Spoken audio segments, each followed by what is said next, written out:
Bom dia, boa tarde, boa noite. Estamos aqui hoje para mais um podcast, Contraponto Podcast, com a presença do meu amigo, sócio, o doutor Saulo Luna, conosco. E hoje teremos mais um dia de um programa muito especial. Vamos estar falando de um tema polêmico, controvertido, mas que, como todo mundo sabe, a gente gosta desse tipo de tema. Estamos trazendo nada mais, nada menos, uma grande figura religiosa de nossa religião, e vamos estar falando sobre política e religião. Até que ponto a política e a religião elas se divergem ou caminham juntas, e até que ponto ela tem influência na nossa sociedade. E como é a visão de tudo isso que vem acontecendo, essa polarização, essa discussão toda política, envolvendo religiosos ou não religiosos. Vamos estar aqui com o pastor Majeste, que é uma figura assim, extremamente querida, bem conhecida de todos nós, que vai estar nos ajudando, conversando aqui no Bom de Papo. Falar agora primeiramente com o doutor Saulo Luna. Doutor Saulo, boa noite, muito bom estar aqui com você novamente. Boa noite, doutor Vladimir, boa noite, pastor Manchester.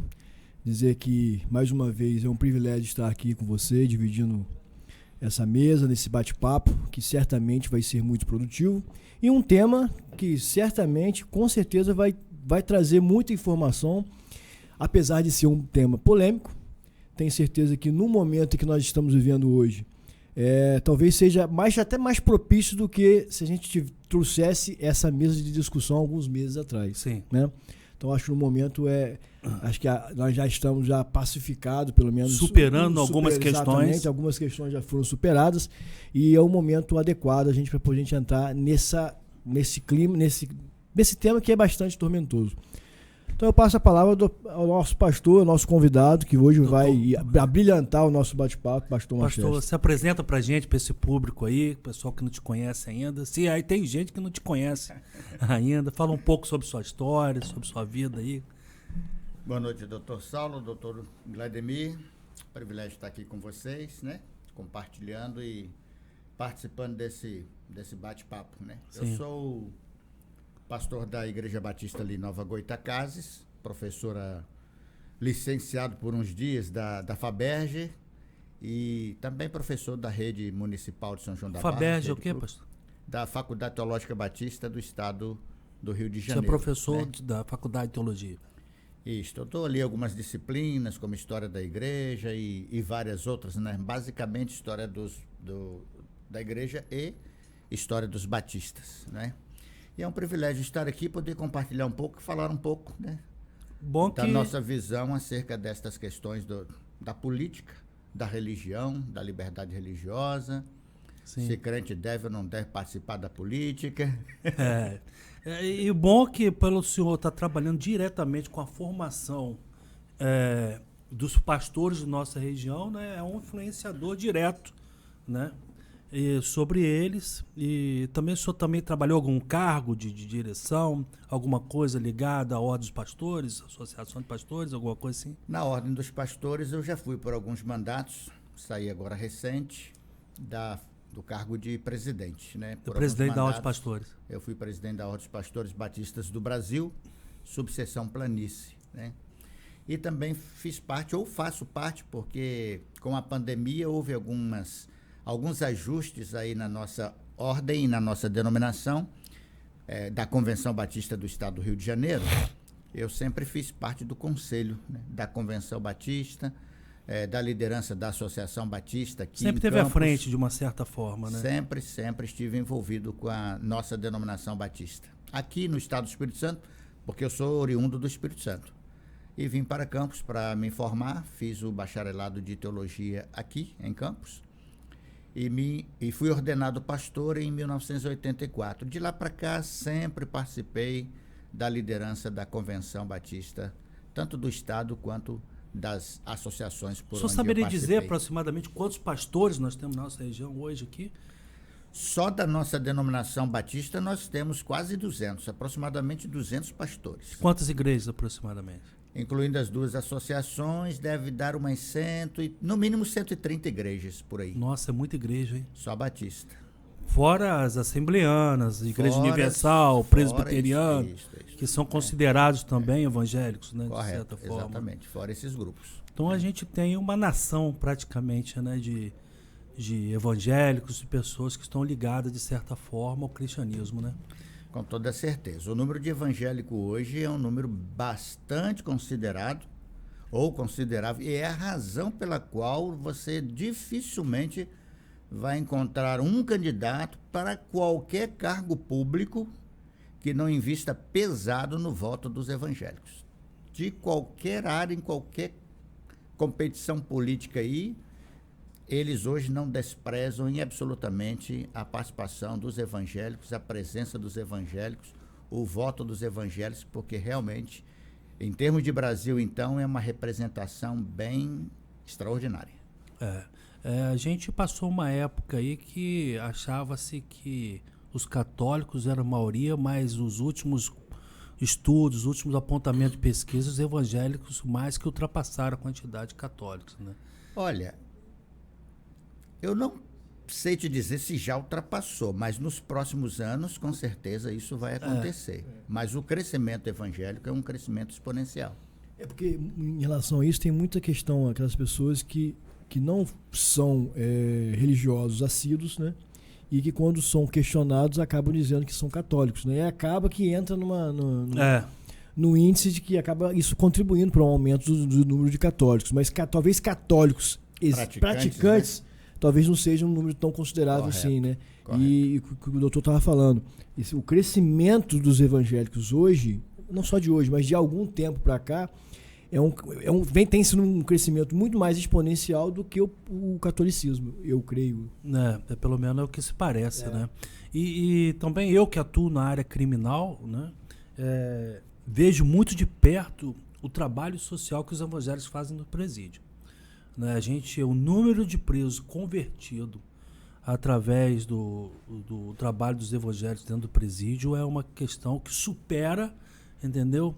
E muito a expectativa, e além disso, é uma ajuda fundamental para o Estado na recuperação. Haja vista que a gente tem aí uma série de problemas na recuperação do indivíduo quando ele está sendo ressocializado, que a gente sabe que, infelizmente, o Estado não consegue ressocializar ninguém. Então, o único braço, né, que a gente pode dizer que consegue ressocializar e recuperar algumas coisas é esse trabalho que os evangélicos fazem dentro dos presídios, que são fundamentais para a recuperação da dignidade humana, do ser humano, né? Até mesmo porque a gente tem que entender que por mais que a pessoa esteja preso, ele não deixou de ser humano. Correto. Né? Exato. Então a gente tem que primar pela recuperação dele e bem-estar dele, que ele seja punido, mas que ele também tenha o direito de ser ressocializado. E é uma coisa que a mentalidade da sociedade tem dificuldade de entender isso. Né? Ele pensa que só porque o cara está preso, ele deixou de ser humano. E não é assim. A igreja evangélica, de modo geral, né? E eu vou aqui dizer que especificamente da denominação batista faz um trabalho preventivo junto à sociedade. Por quê? Uma igreja histórica, tradicional, presbiteriana, uma igreja histórica como a batista, presbiteriana e até a Assembleia de Deus, ela tem trabalhos voltados para desde o berçário, desde o nascimento da criança até a fase adulta. Tem uma atividade, que são trabalhos que são feitos tanto nas igrejas locais, quanto em ambientes de escola. São várias escolas que os evangélicos têm espalhado pelo Brasil, pelo mundo afora. Essas escolas e essas igrejas fazem um trabalho social muito intenso. Sim. De prevenção do crime, da prostituição, da violência, de tudo que se puder imaginar, né?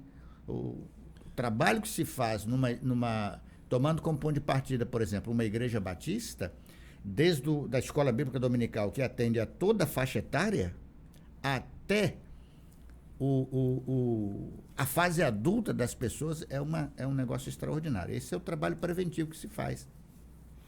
Mas o trabalho que a gente chama de evangelização, né? Que é trabalhar com recuperados, casas de recuperação de drogados, instituições que a gente tem como que a gente apelidou de chamar de Cristolândia, né? Porque chama-se Cracolândia, é um projeto voltado para viciados em drogas. Aqui mesmo nós temos uma casa de recuperação de mulheres. Sim. Né? Aqui na cidade de Campos. Então a gente tem um trabalho preventivo muito grande e a gente tem um trabalho muito grande também do dia a dia com aqueles que não tiveram oportunidade de passar por um trabalho de prevenção, que se envolveram na criminalidade e que são recuperados, né? Ou na drogadização, que é feito um trabalho muito grande de recuperação deles. E ajuda, né? E eu percebi, né, que, por exemplo, todos nós percebemos essa movimentação nacional que houve, onde o candidato a presidente, a candidato à reeleição, usava um slogan, né, que era Deus, Pátria e Família, né, que é um slogan tradicional, né, e com isso os evangélicos abraçaram muito essa causa dele e acabou tendo uma ruptura em relação ao outro candidato. Então parecia que um candidato que defendia esse slogan de Deus, Pátria e Família representava os evangélicos como sua totalidade. E o outro grupo não. E a gente observou uma ruptura muito grande na sociedade, um conflito muito grande na sociedade, né? A gente teve esses problemas aí, a movimentação de brasileiros, a questões políticas ficaram muito afloradas, né? Alguns cristãos falando que se tratava também de uma guerra espiritual, uma série de coisas que aconteceram, né? Como que o senhor viu tudo isso, o senhor estando ali à frente de uma liderança evangélica? Como é que o senhor viu essa movimentação dos evangélicos? Olha, a minha participação, o meu pensamento, que eu tive a minha posição, né? A minha posição política nesse momento, naquele momento do desenrolar da situação. A sua posição como cidadão ou como pastor? Como cidadão. Como cidadão. Como pastor, eu praticamente não tentei conduzir o processo, apenas fazia alguns pontos, né? Fazia algumas considerações de ideias, né? Das ideias que era apresentado por um, das ideias que era apresentada pelo outro, e orientando ao meu pessoal da minha igreja que pudesse fazer a opção que fosse a mais apropriada. Como pastor, eu não induzi, por exemplo, que se você votar em fulano ou não votar em Beltrano, você vai ser punido ou disciplinado, como aconteceu. Nós tivemos rachas pesados aqui, famílias separadas. Famílias destruídas por causa de política. Igrejas divididas, lideranças que foram expulsas praticamente da igreja por votarem em determinado candidato ou por defender determinada ideia. Foi realmente um período muito complicado. E eu não sei se já acabou, não. Até a gente sabe. Que diminuiu. Eu acredito que amanhã, né? Quer dizer, desculpa. Eu acredito que hoje, a gente está gravando já na data de hoje. Hoje, às 7 horas da manhã, já deve estar chegando novamente o ex-presidente no país, né? Isso. Nessa quinta-feira. E já existe uma movimentação preparada para um reaquecimento dessa discussão. Ou seja, o país não consegue andar. Né? Nesse período, eu sempre tive uma posição muito particular sobre essa situação. Porque eu tenho um histórico, eu sou evangélico, sou batizado na Igreja Batista. Estou um pouco afastado, mas tenho os princípios, princípios cristãos, toda a minha família. E nesse momento, na minha família, como o senhor relatou aí, teve um racha, que tem radicais dos dois lados. Tem os extremistas do lado esquerdo, os extremistas do lado direito.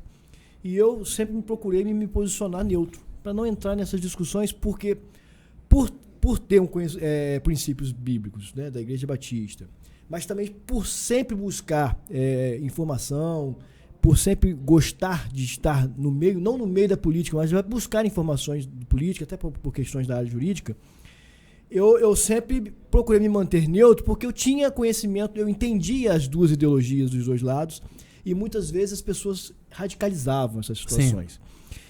E eu sempre tive uma posição muito particular em relação a isso, porque não é de hoje, e aí eu remonto isso a séculos passados, que a igreja influencia, e a igreja de um modo geral, influencia na política. Né? Sim. Na igreja da Idade Média, lá da medieval, a igreja participava ativamente do governo. Né? Lá no direito canônico, era a igreja que punia né, os infratores. Então, e trazendo isso para cá, para hoje, com a democracia nossa, que é uma jovem democracia, correto, representativa, eu acredito que essa influência da religião na política acaba trazendo para a nossa democracia falhas, acaba trazendo uma desigualdade na concorrência política. Porque o cara que se é evangélico, tem lá toda uma influência, uma grande influência na igreja, como às vezes alguns pastores que se candidatam e que conseguem se reeleger em função desse público que ele consegue atingir de forma mais fácil.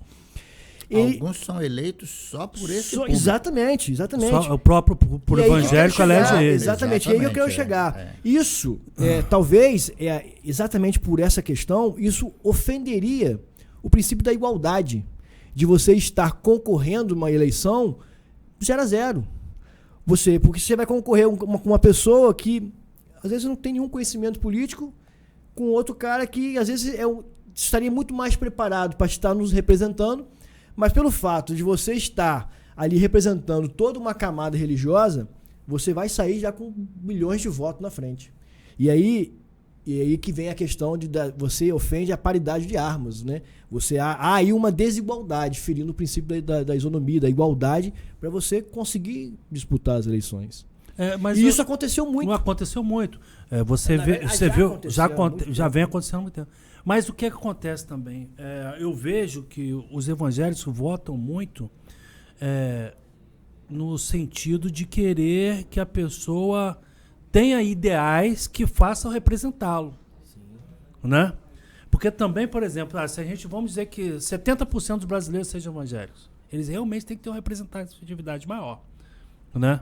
Embora tenha uma disparidade de armas e tudo em relação aos demais, mas o evangélico vota muito em achar que o princípio daquela pessoa é mais puro.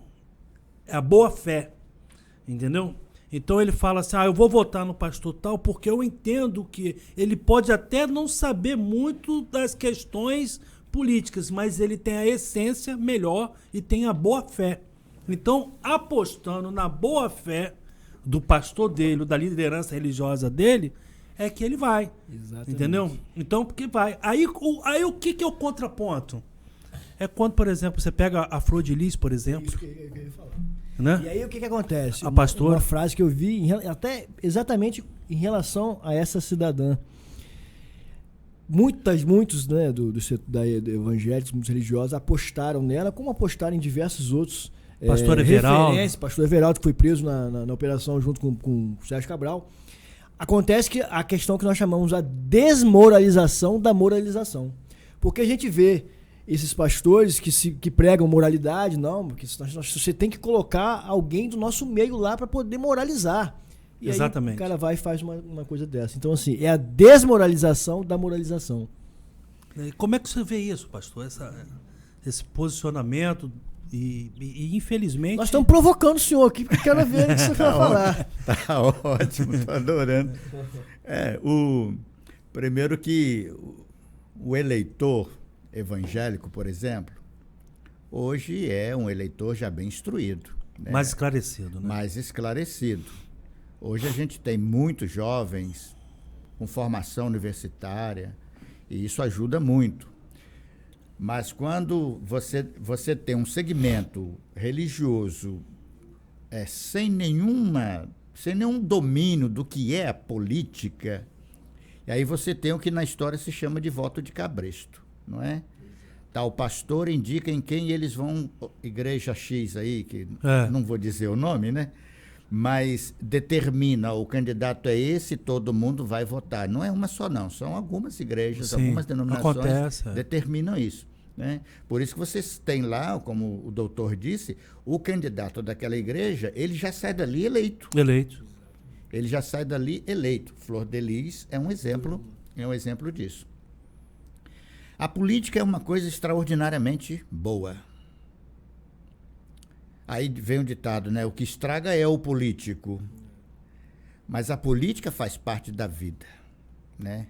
Em todos os segmentos, em todas as circunstâncias. Faz parte. A política faz parte. O evangélico precisa ser político. Não me refiro a comprometimento político partidário. Um pastor, por exemplo. É uma opinião pessoal. Um pastor que deseja candidatar-se a algum cargo na política deveria abrir mão da função pastoral. Ele deveria abrir mão da função pastoral. E exercer, porque ele tem o direito, qualquer cidadão pode. Mas o pastorado não é um chamado? Pastorado é um chamado. Então, aí eu te pergunto, né? Ele está rompendo com o chamado dele. Ele vai dizer que ele está ampliando o chamado dele para outro rebanho, para outro tipo de rebanho. Mas a política em si, ou o cargo político, ou a função política, não deve ser o elemento, na minha opinião, de evangelização, não. Sim.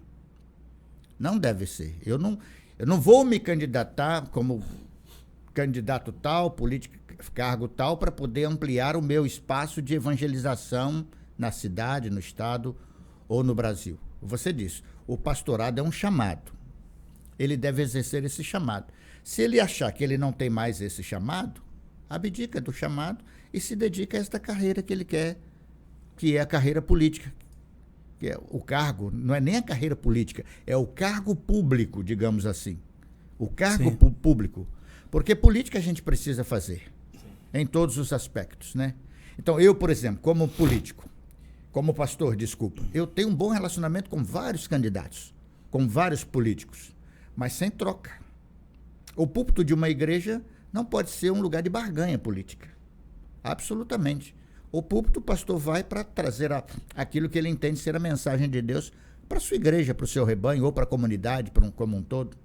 Agora, eu posso me aproximar de um político, até me aliar a um político, como pastor, no sentido de trazer benefícios para a comunidade que a minha igreja está inserida. Melhorias para a minha comunidade.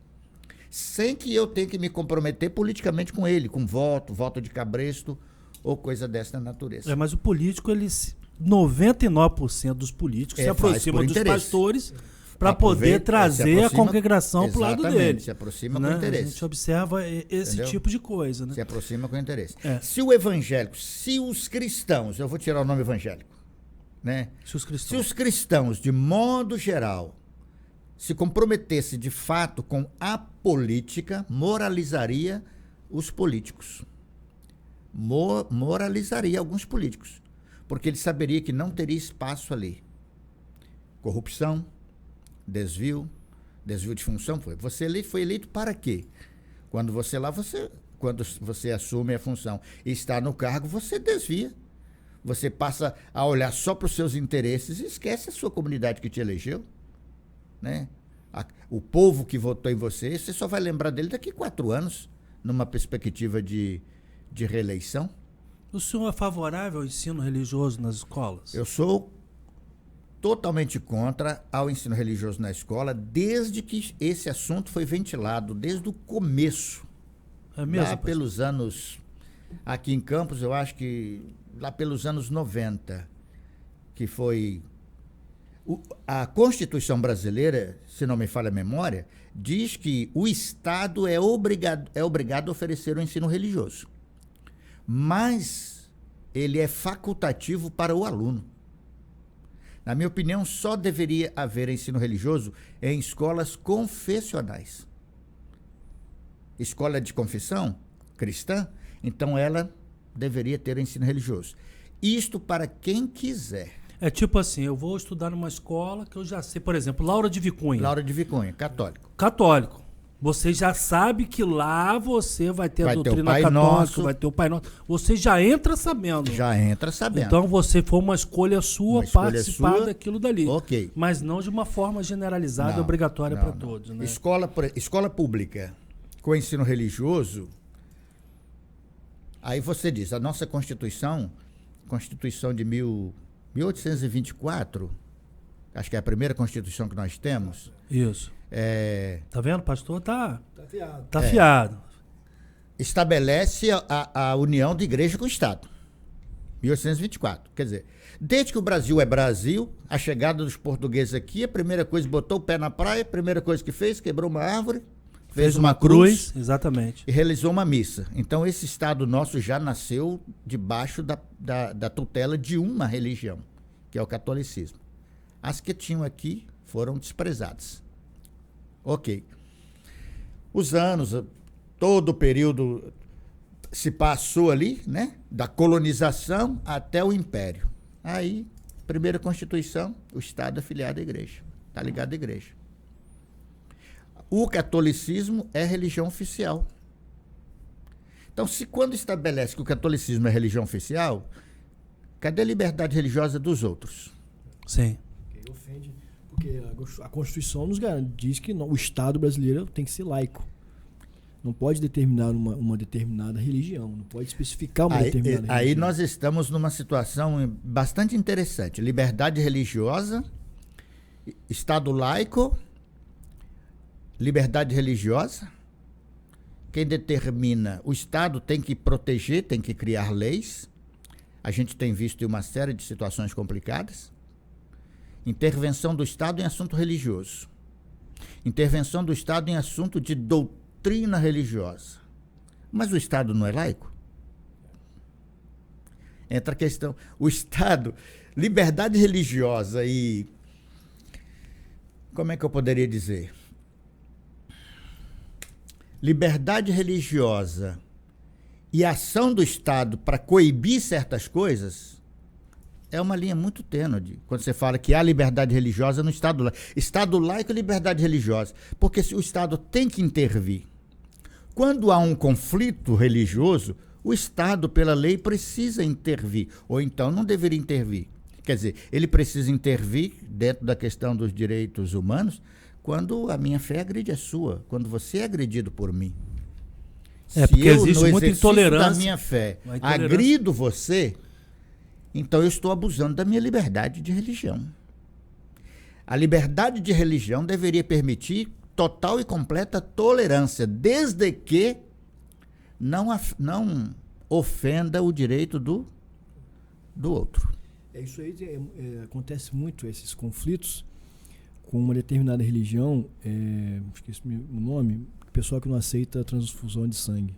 Jeová. Testemunho de Jeová. Testemunho de Jeová. Que ali há um nítido conflito de direitos constitucionais, de garantias constitucionais. Correto. E o bem da vida também, né? Então ali está em jogo a liberdade religiosa, Correto. da pessoa se manifestar e expressar a sua religião conforme ela acredita, e o direito, às vezes, muito o direito à vida, né? Por aí vem, às vezes, na época, hoje nem tem tanto mais, que já está pacificado. Porque o direito à vida seria, nesse caso, seria preponderante. Mas já houve diversas ações judiciais de famílias querendo, às vezes, o filho à beira da morte para não aceitar o sangue, porque tinha baseado exatamente na liberdade religiosa. Mas o STF já se manifestou que, nesse caso aí, tem que haver uma preponderância de interesse, no caso, a vida é maior.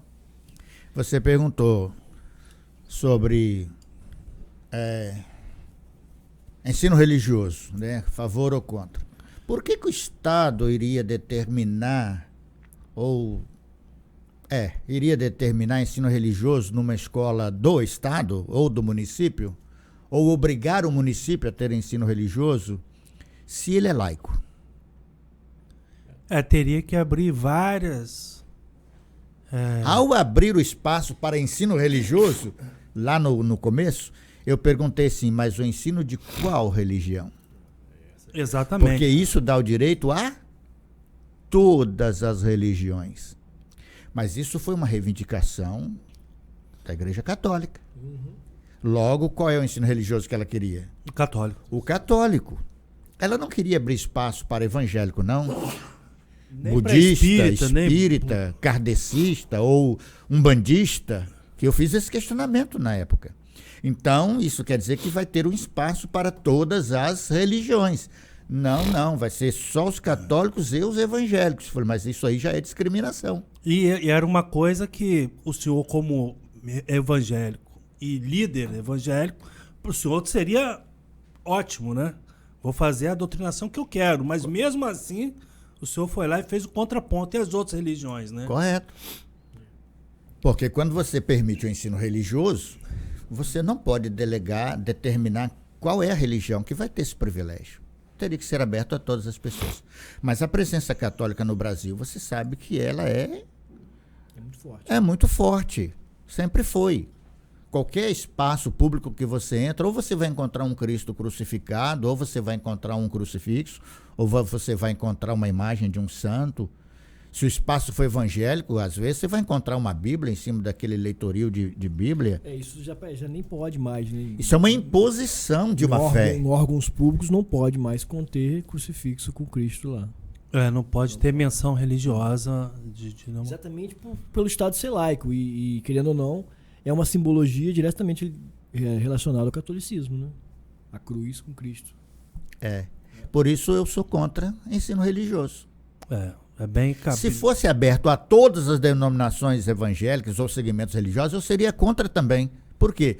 Porque, na minha opinião, ensino religioso é uma questão privada da família, que tem a religião, ou de uma determinada igreja que ensina aquilo num ambiente próprio, que a gente chama de igreja, que é templo, né? Dentro do templo.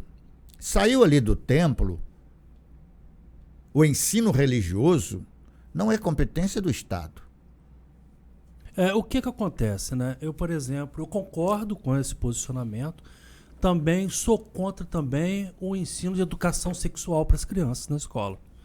Eu acho que tudo que está ligado para a esfera íntima pessoal, ela tem que ser tratado no berço familiar, né? Então, por exemplo, eu estou mandando meu filho para a escola para ele aprender um pouco sobre sociologia, sobre português, sobre matemática, sobre história, sobre geografia, né? De uma maneira geral. A questão religiosa, a questão sexual e de como ele deve se portar, eu acho que isso daí tem que ser privativo da família, né? E a família conduzir aquilo dali melhor. Eu não sou favorável ao ensino religioso, como eu também não sou favorável à educação sexual dentro das escolas. Eu acho que isso tem que partir dos pais, entendeu? Então, a educação sexual na escola, você pode considerar, por exemplo, as aulas de biologia e as aulas de ciência dentro de um parâmetro que a gente considera normal, aspas, né?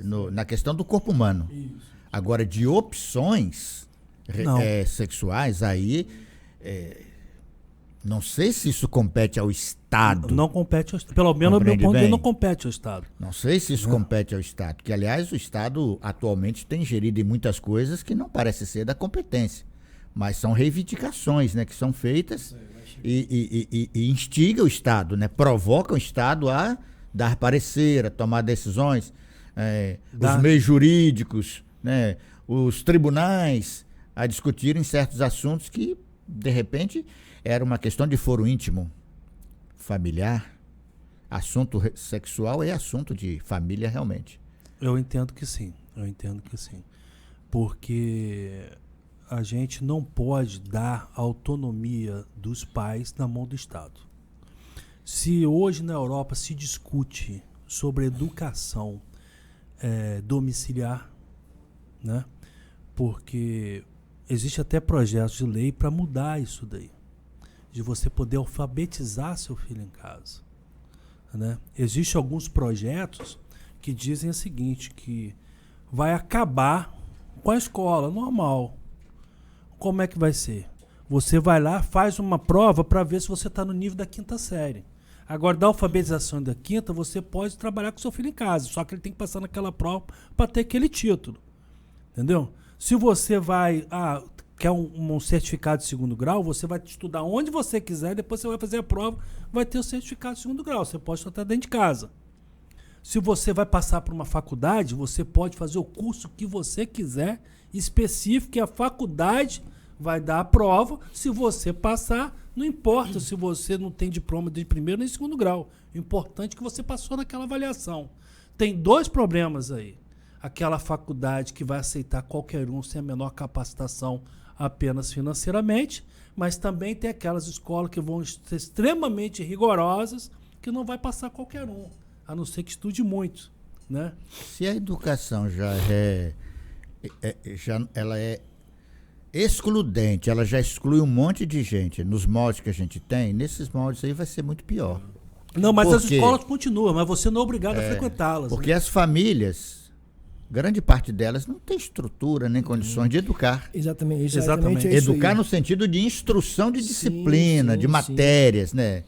Não tem condições para isso. Esse assunto veio muito à tona na pandemia, né? Sim. Inclusive isso chegou ao STF, o chamado muita gente solicitava a instituição, a aprovação do que se chamou de homeschooling, você estudar em casa. E o STF se posicionou que hoje, com a legislação que nós temos hoje, com a Constituição, não é permitido. Tanto que o Conselho Tutelar já começa a atuar se você ficar sabendo, chegar a notícia de que uma criança com a partir Está de fora 4 de anos sala. está fora da sala de aula. Mas eu sou pai, eu sou mãe, eu não quero levar, eu quero... Na pandemia, muita gente insistiu nisso. Eu sou professor, eu tenho capacidade, eu tenho a instrução adequada para ensinar os meus filhos em casa. Mas não pode. O STF, o homeschooling ainda não é aceito. Apesar de haver já alguns projetos nesse sentido. Nesse sentido, estão sendo trabalhados. Então, se existe já projetos nesse sentido, de você trazer a escola para dentro de casa, para você trabalhar matérias acadêmicas, entendeu? Então, por que eu vou discutir religião fora de casa? Correto. Por que eu vou discutir ideologia de gênero fora de casa? Entendeu? A disciplina, ensino religioso, na minha opinião, ela é totalmente desnecessária em sala de aula. Tanto que hoje nem se chama, acho que mais ensino religioso. Não, Né? Educação para a vida, por exemplo. Ou eles incluem lá uma disciplina, alguns temas de filosofia no ensino de religião. Porque realmente não cabe, a não ser que você, que na minha opinião não precisa, ensino médio, por exemplo, ou o ensino médio. Você não precisa de ensino religioso se você pode trabalhar muito bem filosofia. Né? Você não precisa de ensino religioso. Você pode falar sobre todas as religiões de forma bem tranquila, bem agradável, bem suave, sem ofender e sem ser ofendido. Porque não é para fazer proselitismo. O ensino religioso não é para fazer proselitismo, mas nasceu, parece que com esse propósito, né? Sim. Eu acho que Manter mais pessoas no catolicismo ou manter ou ganhar novas pessoas para os evangélicos. Eu acho que esse seria o caminho. Falar de religião. Falar de religião. E não falar sobre religião. Isso. Porque há uma diferença. Quando uma você diferença fala muito grande. sobre, você está dentro, você está falando algo que você vive. Aí seria uma indução de uma determinada religião. Quando você fala você está falando só exatamente para poder... Fora da instruir. caixa, né? Você falar de fora da Exatamente. caixa e não estando dentro dela ali. Você tem uma visão de fora. Olha, o entendimento dessa religião é essa, isso e isso. Dessa religião é isso, isso e isso. E sai e deixa você por si só acoplar seu entendimento, a sua vontade. Eu entendo que isso de fato é uma questão que deve, de foro íntimo, né? Uma questão que deve ser decidida pelos pais.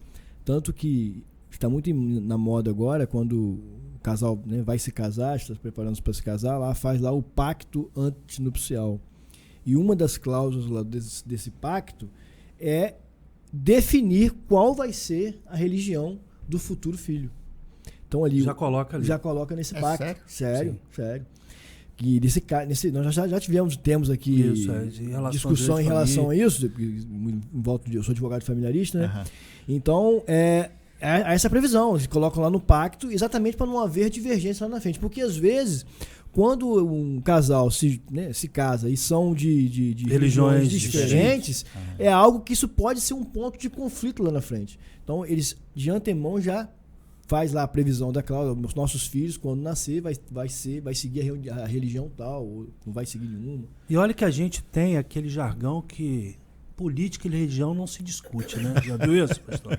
Como que o senhor vê esse jargão aí, que diz que política e religião não se discute? E futebol também, né? E futebol, tem gente que fala política, religião e futebol não se O discute. tricolor Se as ali já pessoas- olhou ali, rapaz. Tricolor ali já olhou preocupado. Eu sou tricolor. Domingo a gente conversa. Sábado, depois das 22. Olha, pessoas inteligentes podem, né? Pessoas saudáveis mentalmente deve discutir política e deve discutir religião, sim, com toda certeza. Quando diz que não se pode é por causa das ideias contrárias, que pode gerar conflito, né? Pode gerar confusão, mas uma pessoa mentalmente saudável, educada, até ela mesmo pode debater, discutir assuntos de política e religião, sim. Aliás, é importante que se faça isso. Exatamente. Até porque quando eu entendo que a pessoa se diz, tem fé em um Deus e tem fé em uma determinada crença, a gente passa a acreditar que ele tem alguns princípios enraizados dentro dele. Né? E o princípio que a gente mais observa em todas as religiões, né, é do amor ao próximo. Certo. Então, quando você vai discutir qualquer coisa, seja política ou futebol, quando você parte da premissa que você tem um embaseamento nos seus princípios morais, educacionais, religiosos, você já fala com respeito. Certo. Aí eu volto amor ao próximo. Então, por isso que eu entendo que a discussão ela tem que existir. Ela é saudável, né? E quando tem um conflito enviado ali, pode ter certeza de uma coisa, os princípios religiosos já foram deixados de lado. Né? Porque isso é um contraponto em relação à base do diálogo, ao respeito ao próximo. Eu volto ao ponto do doutor Saulo, né, da questão quando ele falou inicialmente assim, quando a pessoa é praticante, ou católico, ou evangélico, a conduta é diferente. Sim. Entendeu? Quando você pega um cristão praticante da fé, ele tem postura diferente, de amor ao próximo. Ele é ofendido, não quer ofender. Ele é magoado, não quer magoar. É uma atitude, é um princípio que ele tem, é um valor que ele tem. E a religião funciona, a prática religiosa, independente de qualquer que seja, funciona como um freio para certos hábitos que ele não quer ter. Maus hábitos, vamos dizer assim, para não usar o termo pecado, né? Maus hábitos que ele não quer ter. Aquilo funciona como um freio para ele. Então, o religioso praticante, ele faz um grande bem para a sociedade. Porque ele é amoroso. Ele é virtuoso. Ele é virtuoso. Ele é paciente, ele é boa pessoa, ele é honesto, ele é íntegro, ele é de confiança, o religioso praticante, independente da religião dele. Eu digo que as pessoas mais assim de amor espontâneo, porque o que é que acontece? Eu acho que o amor, ele não é um sentimento por si só, ele é um mandamento. Então, quando a gente tem filhos, a gente tem um sentimento próprio do amor do filho de vir nascer. E algumas coisas a gente tem que buscar amar a pessoa, até mesmo para o nosso próximo crescimento pessoal. E eu vejo que as pessoas que eu mais amei na minha vida, retirando os meus filhos, quando eu olho para elas, eu observo que elas tinham alguns princípios religiosos que me encantavam. Algumas coisas pessoais que me encantavam. Hoje mesmo eu conversei com um grande amigo meu, o Jales, eu acho que você conhece, né? Conheço. Conhece ele. A gente estava muito tempo sem se falar, ele mandou uma mensagem, mandou um abraço para ele aqui, que ele deve estar nos vendo. E eu falei assim, rapaz, eu te amo, tô com saudade de você, cara. Entendeu? Eu tenho amigos, por exemplo, que eu falo assim, grandes amigos, rapaz, né? Que é o amor diferente, né? O amor de gostar de estar presente, de ter bons papos, boas partilhas, isso é importantíssimo pra gente. Mas a base sai do que? Do amor ao próximo, do gostar de estar ali, né? Por isso que no amor ao próximo, na religião amor ao próximo, você pode discutir política e discutir religião. E até futebol. E até futebol, né? E até futebol. Puxando esse gancho que o senhor falou aí, o praticante, né, que tem princípios bíblicos, que o cristão efetivamente, que tem a bondade, que usa esse filtro, né, para evitar o erro, evitar o pecado. O que acontece então com um cristão desse porte, desse nível assim, conforme o senhor falou, e que entra na política e comete lá essas atrocidades? E aí eu pergunto, ele não era de fato verdadeiramente um cristão, ou ele foi corrompido pelo meio? O meio, porque nós sabemos que muitas pessoas entram com esse mesmo discurso, né? Aquilo que eu falta, aquilo que eu falei, né? O discurso de moralidade, de colocar a moralidade na política, de evitar a politicagem e fazer de fato a política. Só que muitas vezes essa postura de defender a moralidade, ela acaba sendo desmoralizada, né? Como nós citamos alguns exemplos. Então, o que acontece com um cristão que comete esses crimes, esses desvios, depois que eles entram na política? A nossa cultura política, ela é tão imunda, talvez, o termo. Só um parênteses. Pergunta dura essa, hein, doutor? Não, porque... Pergunta dura essa. A Que você deu pro querido pastor aí. A nossa cultura política, ela é tão imoral que uma pessoa de bem, com boas intenções, com bons projetos, que consegue se eleger e apresenta projetos, ideias para melhorar, se ele não fizer parte do jogo, é uma herança maldita. Ele não tem. Vamos usar o governo anterior, a tentativa que teve, e vamos usar o governo que está hoje. Olhando para o governo que está hoje, eu sinto que a experiência dele, ele está sentindo um peso muito grande agora. Que ele tem experiência. Mas se não dançar de acordo com a música, ele não vai governar. Vai cair. Ele vai cair. O anterior e esse, que já tem experiência. Quantas vezes esse já? 2 vezes presidente da República, esse que está aí. O bom cidadão, o bom cristão, cheio de boas intenções, entra na política, chega lá, consegue chegar lá. Muitos chegam lá como sendo bom cristão, mas na verdade ele só está usando o nome. Ele não é cristão. O comportamento dele, a vida dele, não revela um comprometimento que a gente consideraria apropriado para um cristão. Então ele já entra lá e já entra mal, porque já vai fazer parte da corrupção. Agora, uma pessoa decente que chega lá, ele vai descobrir em pouco tempo que ele tem que fazer uma escolha. Ele vai ter que fazer uma escolha.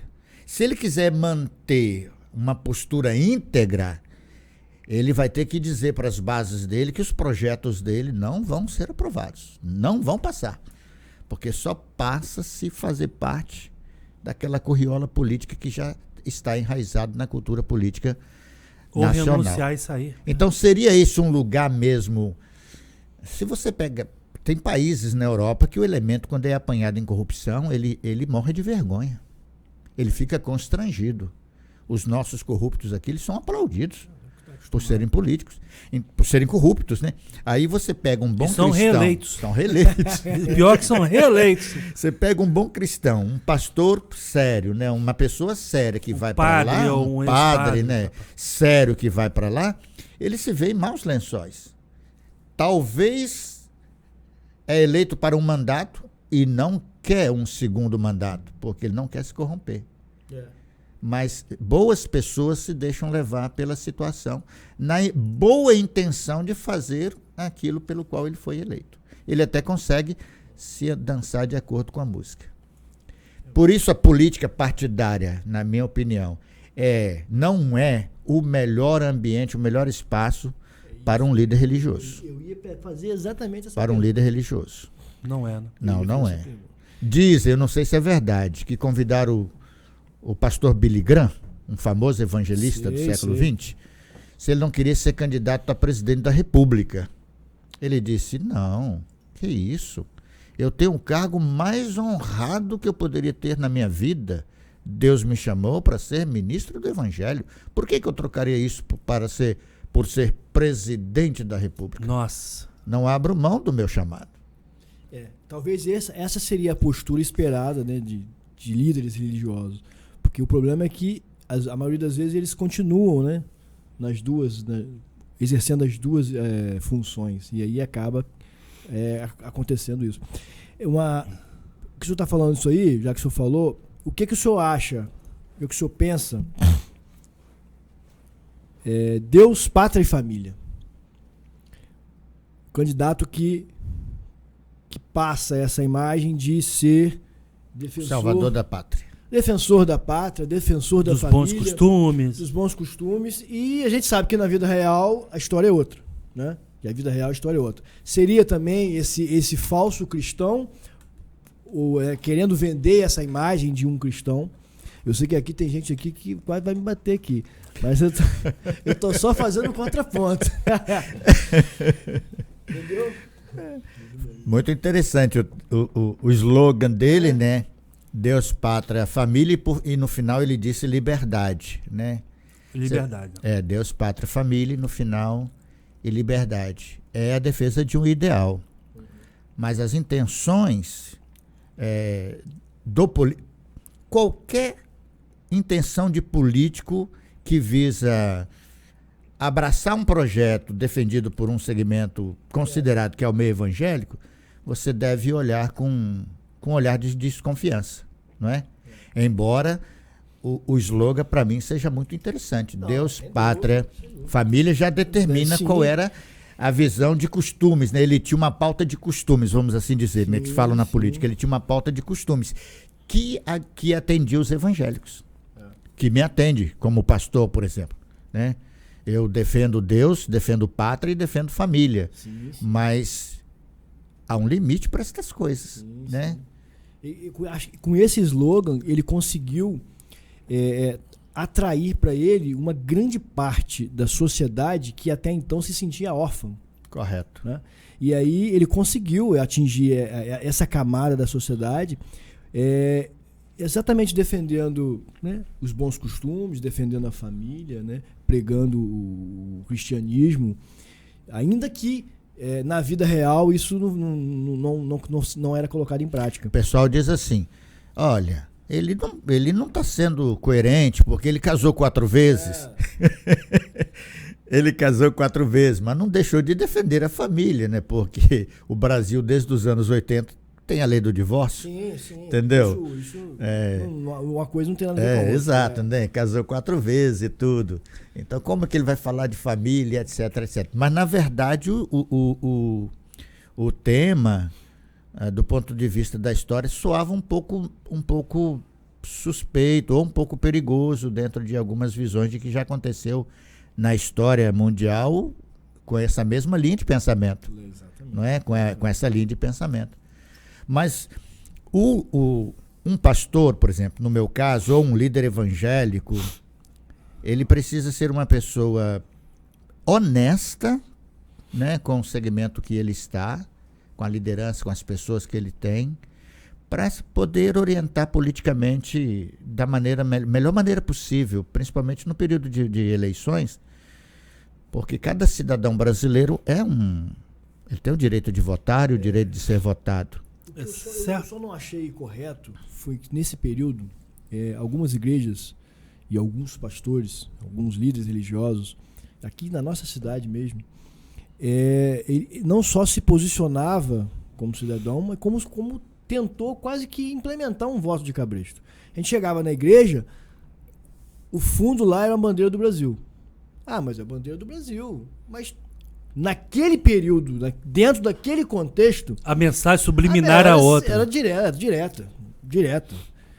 E por diversas vezes tinha, durante as mensagens, eu não posso vir pregar de camisa vermelha, porque camisa vermelha remete a outra pessoa. Então, assim, ficava nítido em certas colocações que induzia. E se alguém chegava lá de camisa vermelha, poxa, você está com essa camisa feia, a pessoa se sentia mal. Constrangida. Então, assim, foi um momento, de fato, em que houve um conflito que eu achei, assim, completamente desnecessário. Quase que uma imposição que remetia exatamente à antiguidade em relação ao que o doutor falou de voto de cabresto. Você tem que votar, porque se você não votar assim, a família vai ser destruída, não sei o que, vão entrar, sua filha vai entrar no banheiro com o menino, enfim, todos esses argumentos que sempre foram utilizados. Esse ponto eu não era a favor, e isso acabou que, de certa forma, naquele período me afastou da igreja. E uma coisa também, né? Eu muito reservadamente conversando com um político que se dizia religioso, ele uma vez veio me procurar para fazer a defesa dele num crime que ele tinha cometido. Ele um líder religioso e político. Aí a gente conversando e tal, não sei o quê. Aí no meio da conversa ele resolveu pregar para mim. Aí eu falei com ele assim, eu falei, rapaz, se você entendesse bem o que está escrito na Bíblia que você prega, eu ia descobrir que você perdeu o medo do inferno. E você, para mim, você está querendo falar sobre isso? Para mim, que sou seu advogado, depois das inconfidências que a gente teve aqui. Então quer dizer, muita hipocrisia. E realmente parece que muitos políticos que se dizem religiosos perderam o medo do inferno que está na própria Bíblia deles. É uma questão assim que o sujeito olha e fala assim, cara, se você está me dizendo que existe inferno e que tal conduta vai te levar para o inferno e eu vejo o que você está fazendo, algo tem de errado, né? Você perdeu o medo do inferno, então. É uma situação... Pastor, olha só, conversa pra gente ter aqui durante dias, meses e anos, né? Eu, infelizmente, acredito que a população do nosso país vai continuar dividida por muito tempo. Não acredito que essa divisão tenha diminuído. Pelo contrário, com a chegada agora, por exemplo, do ex-presidente novamente ao país, eu acredito que vai inflamar, né? E só divide famílias, né?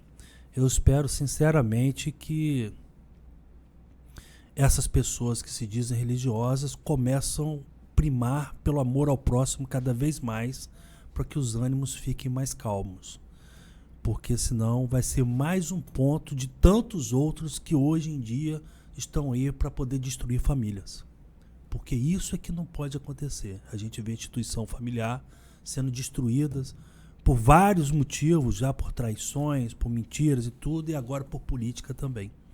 Então espero sinceramente que isso mude. Queria agradecer muito pela sua presença aqui hoje. Foi assim um bate-papo que Prazer, foi muito meu. bom, né? Queria que o senhor deixasse uma mensagem para a gente aí, para todo mundo que está ouvindo, com o senhor, com a sua simpatia, seu conhecimento, né? Até de direito aqui hoje, falou, dissertou tudo. O senhor está falando alguma coisa para a gente aí? A política, religião e política, desde que o mundo é mundo, elas estão muito próximas aqui. Muito próximas. Mas houve um tempo na nossa... Até mais ou menos os anos 80, 90, a igreja ela estava muito ciente do seu papel. Ela não se envolvia muito com política partidária. E a política também respeitava muito mais, né, as atividades, o trabalho que a igreja fazia, porque a igreja fazia um trabalho voltado para as questões da fé, né? Não tinha interesse de concorrer a cargos ou benefícios que pudesse obter com a política. Hoje, infelizmente, a religião e a política causaram e têm causado todo esse dano, principalmente nos meios familiares. E isso não deveria realmente acontecer, não. As pessoas deveriam voltar ao ponto de poderem se relacionar bem, independente de cores partidárias, né? De cores políticas, família principalmente. Mas eu não sei realmente hoje, como o doutor Glaidemir colocou, se isso vai ser possível. Voltar a ter paz, voltar a ter harmonia. Mas se trabalharmos, sim, a gente pode conseguir isso. O desejo do coração é que a gente não tenha conflito, né? Que as próximas eleições transcorra todo mundo tudo tranquilo. Vote em quem você quiser e fique tranquilo. Descanse o coração. Afinal de contas, segundo a gente sabe, Deus está no controle, né? Doutor Saulo? Então é isso. O bate-papo foi muito bom. Quero agradecer a presença do pastor. Quero dizer que mais uma vez é um prazer estar aqui do seu lado, doutor Glaudemir, e que esse bate-papo a gente possa ficar com a reflexão de que essa polarização que nós vivemos e que, como o doutor disse, certamente ainda vamos continuar vivendo, que sirva de lição, que a gente consiga tirar bons ensinamentos disso, porque tem lado bom dessa polarização. Agora, eu acho que a hora é agora de cobrar, de exigir, porque um governo bom não vai ser só um governo para 50% da população, vai ser um governo para todo mundo. Com toda certeza. E se um governo ruim, da mesma forma, vai ser ruim para todo mundo.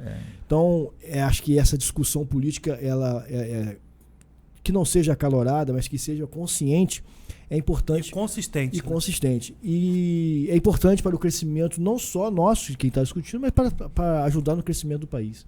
Então eu quero agradecer a presença de todos, dizer que foi mais uma vez um grande privilégio estar aqui com vocês. E estaremos no próximo encontro no nosso podcast, Contraponto Podcast. Pessoal, valeu!